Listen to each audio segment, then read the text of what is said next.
Hello， 大家好，歡迎嚟到文經所答，我係 Martina。反轉全場系列第3節，如知背叛，仍然向前，盡你所能，全心敬主。今節直接升級，預告未來，預告背叛，預告自己會被出賣，但佢冇走，照樣向十架進發。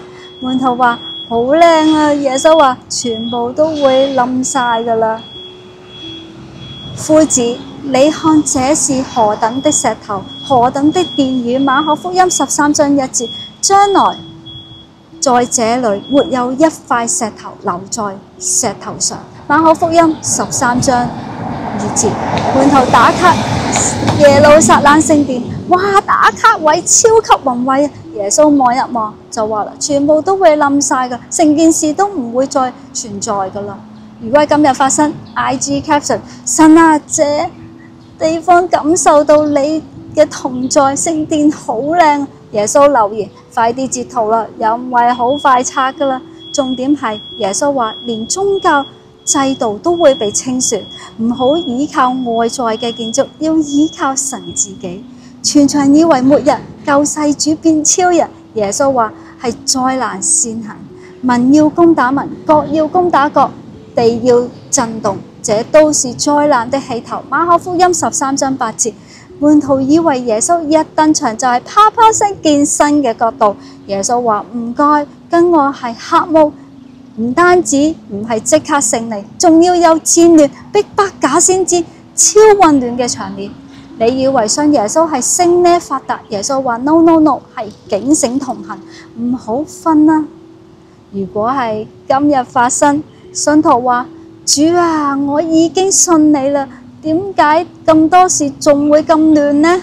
耶穌話：因為我係帶你走永恆，唔係索及，我要你堅持到底。預告背叛，有人揾時機出賣耶穌啊！祭司長和文士尋找怎樣用詭計拿住耶穌，猶大去見他們，要把耶穌交給他們。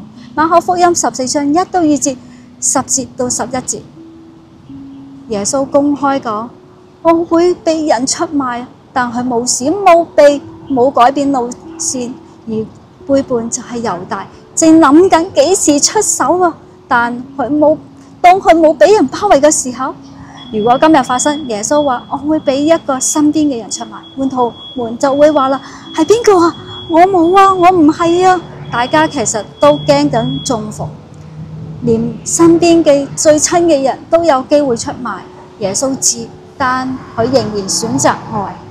伯大尼嘅女人，人人都估佢唔到，原來佢最識得敬拜。有一個女人拿着一玉瓶至貴的真哪噠香膏，打破玉瓶，把膏灑在耶穌的頭上。馬可福音14章3節，呢位女士冇問問題，冇政治，冇爭位，只係做咗一件事，就係用佢最貴嘅香膏為耶穌獻上最真心嘅敬拜。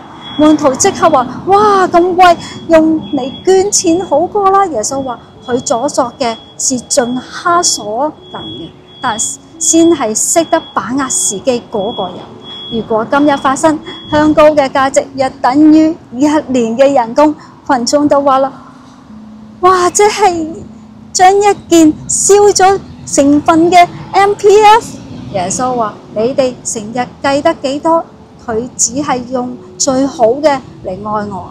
信仰真值得記住嘅就係你有冇用最真誠去回應佢嘅愛。今日反思，面對十架，你會點選擇呢？面對動盪，你會驚啊，定係會警醒？當你覺得信耶穌唔知預期，你會唔會退縮呢？定係堅持到底呢？當人話咁做好唔划算喎，咁你選擇計算啦，定係選擇回應神呢？挑戰你今日翻開馬可福音13章1節至到14章11節，用一個行動奉獻、服侍、鼓勵、禱告，像伯特利嘅女人咁，做一件盡你所能去愛耶穌嘅事。好，記得 like、subscribe 我嘅文經所答，下條片見，拜。